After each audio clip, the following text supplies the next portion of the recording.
check this out. Check that out. Welcome to another episode of Tech This Out. Today we're going over Libby, which is brought to you by Overdrive. Same collection, just a newer, faster browsing experience.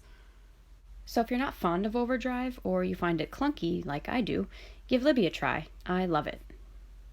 After downloading the app and signing up, you'll be brought to this page. Start by clicking on the little circle all the way in the top right corner. Here you'll find help and support, as well as a section called Your Libraries.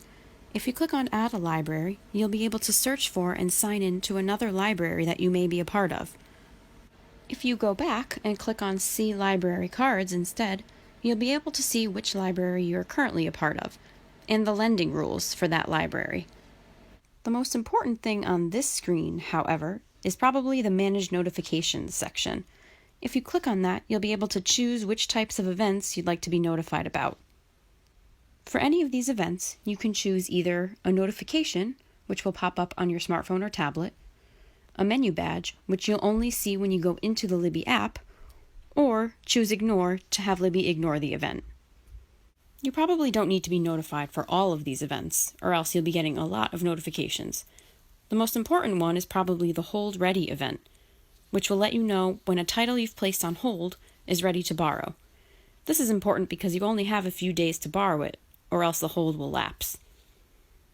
So if nothing else, you might want to have that one appear as a notification. If you click on Hide in the upper right corner, you'll be brought back to the main home page. Let's scroll down a bit to see what we can find. One of my favorite ways to browse in Libby is to go right about to here and click on the What's New, specifically in ebooks because I like to read books. Once we click on that, we can see all of the newest additions to Libby. And you can see that some of them, a lot of them, you're going to have to place a hold on because they are new and or popular. And some you can simply borrow. If you go back, you'll see you can also search what's popular and what's available. If we scroll down a bit, we'll see all kinds of curated collections that Libby has put together for us. Page to Screen 2020, the best books of 2019, and there's even more. Towards the bottom, you'll see a list of genres. If you click on fiction, you'll see a bunch of different books that fall under the category of fiction. You can search those, place holds, and check them out. If we go back, we'll see even more collections chosen by the librarians, such as book club picks, nonfiction that reads like fiction, and so many more other collections. So let's scroll all the way back up to the top and see what other fun we can have with Libby. When we get to the top, you'll see a box called Preferences. If you click on Preferences, you'll see all the different ways that you can filter your results, by language, by audience, and more. Maybe you only want to see books written in Spanish, for example. You can make that change under the language option here. If I click on Books, I'll see that I can choose Books, Audiobooks, or any. Okay, let's get out of Preferences and actually try to search for a book and see what happens. If we click on the search box in the top and perform our search, here we'll see the book pop up. It's available, so I can simply click Borrow. Once you click Borrow on this screen, another screen will pop up where you'll have to click Borrow again. Here it is. Click the green box that says Borrow, and in a second you will have your book borrowed. Here you can go straight to the book by clicking Open Book and begin reading. If we click on Go to Shelf instead, you're going to be brought to a page that will become very familiar to you after you've played around with Libby for a while. On this screen you're going to see all the books that you have checked out, when they're all due, how many people are waiting, if any, and how far along you are in the book.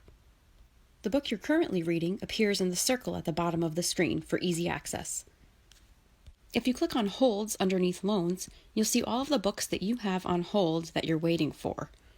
The most important information here is how long you're going to be waiting for a book. If you click on the little mini calendar next to each hold, you'll see more information about it. You can even have a hold delivered later, which is what I did for this title. If I click on Manage Hold, I'll see that it's being delivered after May 3rd. The way it works is that it will go to the next person in line, and when they're finished with it, it will come back to me. This is what it looks like when you schedule another delivery. Move the scroller to indicate how many days later you want the book delivered. And then click Update Hold. If we go all the way back, we'll see a third option called tags. This is basically a place where you can make lists of your favorites, books you don't like, a wish list, and more. Whatever you want, you can put here. To read a book, simply click on Open in Libby on the book of your choice, and there is your book. Tap the middle of the screen to get rid of the menu and read your book. Tap again to bring the menu back up and to go back. Happy reading!